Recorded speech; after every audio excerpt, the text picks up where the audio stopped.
अस्सलाम वालेकुम वरहमतुल्लाहि वबरकातुहू।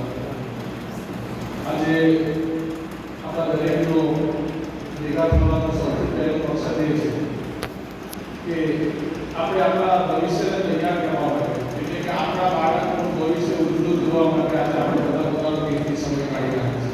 સ્વાભાવિક છે કે રવિવારનો દિવસ હોય એટલે રજાનો દિવસ સાથે સાથે સૌથી વધારે વ્યસ્તતાનો દિવસ, પણ આ દિવસે જેટલા બાળકો છે એટલા બાળકોના વાલીઓ પણ દેખાય છે. આ આપણા દરેક માટે ગર્વની બાબત છે કે બાળક આગળ વધવા માટે હિંમત અને પ્રોત્સાહન, જે બે વસ્તુની જરૂર છે બાળકને, એ વસ્તુ બાળકને પૂરું પાડવાની અંદર સૌથી મોટું જો કોઈ રોલ ભજવતું વ્યક્તિ હોય તો એના મા બાપ છે.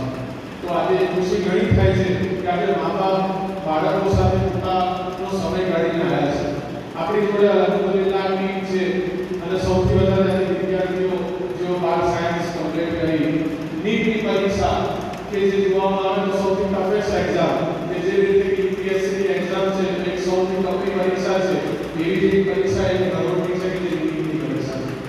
તો અલ્હમ્દુલિલ્લાહ 12 સાયન્સ ની અંદર માસ્ટર સોહેલ સાહેબે કીધું કે A1 અને ગ્રેડ ની અંદર સૌથી વધારે મુસ્લિમ દીકરીઓ અને દીકરાઓ અલ્હમ્દુલિલ્લાહ જોવા મળ્યા છે. આપણા બધા માટે ગર્વની વાત છે. પણ હવે સાયન્સ ની એક વાત છે કે હવે આ એક પડાવ પૂરો થયો, પણ આનાથી હવે મોટો પડાવ આપણી સામે આવે.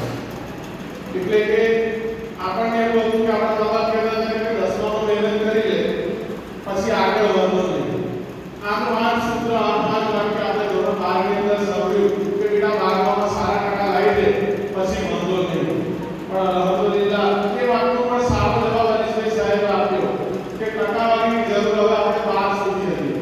હવે આપણા સપનાને પૂરા કરવાના છે. એની અંદર આપણે કોઈ ડોક્ટર પાસે ડિગ્રી સર્ટિફિકેટ એના સીટની પાછળ લાગેલું છે તો જોઈએ છે, પણ એ ટકાવારી આપણે કોઈ દિવસ પૂછતા નથી. એટલે હવે જે સમય આવ્યો એ આંખો બંધ કરી અને 4-5 વર્ષ મહેનત કરી અને આજે જે રીતે આપણી સામે મહેમાનો તરીકે જે લોકો ઉપસ્થિત છે, આવવાવાળા 5 વર્ષ પછી હું એવો સમય ઇન્શાઅલ્લાહ જોઈશ કે અમે સાંભળતા આવીશું અને આપ દરેક ઇન્શાઅલ્લાહ મહેમાન તરીકે ઉપસ્થિત હશો. સન્માનીય આપ દરેક હશો, આપ દરેક વક્તા તરીકે હશો, આપ દરેક આવવાવાળા જનરેશન અને આવવાવાળા બાળકોને પ્રોત્સાહન રૂપે હશો. પણ આપણે આ 5 વર્ષ જિંદગીના ભૂલી અને અંતર મહેનત કરવાનો સમય છે. અને જ્યારે વ્યક્તિ 5 વર્ષ ભૂલી જાય છે, મહેનત કરે છે, તો આપણા માતા પિતાઓ આજે ડોક્ટરોને જે જગ્યા પર બેઠેલા જુએ છે, એન્જિનિયરોની જે પોસ્ટ પર જુએ છે, અને એમના દિલની અંદર એ વસ્તુ થાય છે કે મારો બાળક પણ આ જગ્યા પર હોય તો આપણા મા બાપે આપણી પાછળ કુરબાની આપી છે, આપણા મા બાપે ધોરણ 12 સુધી ભણાવીને જે ખર્ચ કર્યો છે, એ સપનાઓને પૂરા કરવા માટે આપણે હવે 5 વર્ષ આપવાના છે. એટલે હું એ કહું છું તમને કે તમારા સપનાઓને પૂરા કરવામાં લાગી જાઓ. ઇન્શાઅલ્લાહ તમે જ લોકો છો જે ઇતિહાસ રચી છે. તો આજે ઇન્શાઅલ્લાહ એક નિયત કરીને ઉભા રહો કે 5 વર્ષ જીવનના ઇન્શાઅલ્લાહ એવા મહેનત કરીશું. ટકાવારી ઓછી હશે તો તમે ડોક્ટર નહીં બની શકો એવું નથી, ટકાવારી ઓછી હશે તો તમે એન્જિનિયર નહીં બની શકો એવું નથી. દરેક માટે ક્લિયર કરવું જરૂરી છે. અને જ્યારે આ વ્યક્તિઓ આપણી જોડે જોડેલી હોય જે ડરને બદલે આપણે માર્ગદર્શન આપશે, આપણે 50 વ્યક્તિથી માર્ગદર્શન મેળવો, આપણું દિલ જ્યાં સંતુષ્ટ થાય ત્યાંથી માર્ગદર્શન મેળવો, આપણા જે આદર્શો એનાથી માર્ગદર્શન મેળવો.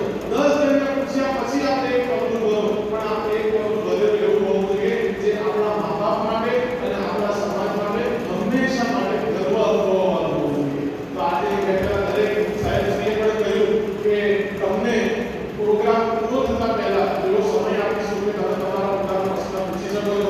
અને અંતર પ્રશ્ન આપણી અંદર હશે તો એ દરેક પ્રશ્ન પૂછવાનો ઇન્શાઅલ્લાહ સમય આપવામાં આવશે. પણ નક્કી એ કરવાનું છે કે મારે ઇતિહાસ રચવો છે. અને જે માણસ આવું નક્કી કરી લે છે, જે માણસ આવું ઠાની લે છે, એ માણસ જરૂર ઇતિહાસ રચે છે. હોઈ શકે, સ્વાભાવિક છે, તમે નહીં હું પણ અને આપણા જોડે આવેલા આપણા મા બાપ પણ એક સમય એવો આવે છે કે જેઓ હારી જાય છે, જેઓ થાકી જાય છે, અને અમુક વાર મનની અંદર હાર પણ સ્વીકારી લે છે કે આ શું કમાવાનું અને બાળકના ભણતર પાછળ લગાવવાનું. પણ હું એવું કહું છું કે હારશો નહીં. થાકવું એ સ્વાભાવિક છે, પણ હાર ના માનીને એ આપણી તાકાત અને આપણા હોસલા પર નિર્ભર છે. એટલે જો જ્યારે તમે એક ટફેસ્ટ એક્ઝામ, જ્યારે નીટની એક્ઝામ આટલા સારા કોન્ફિડન્સથી આપી છે, તો મને અલ્લાહની જાત ઠીક છે કે આપના મા બાપે જે આપણું ડોક્ટર કરવાનું, આપના મા બાપે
ખૂબ શુભેચ્છાઓ.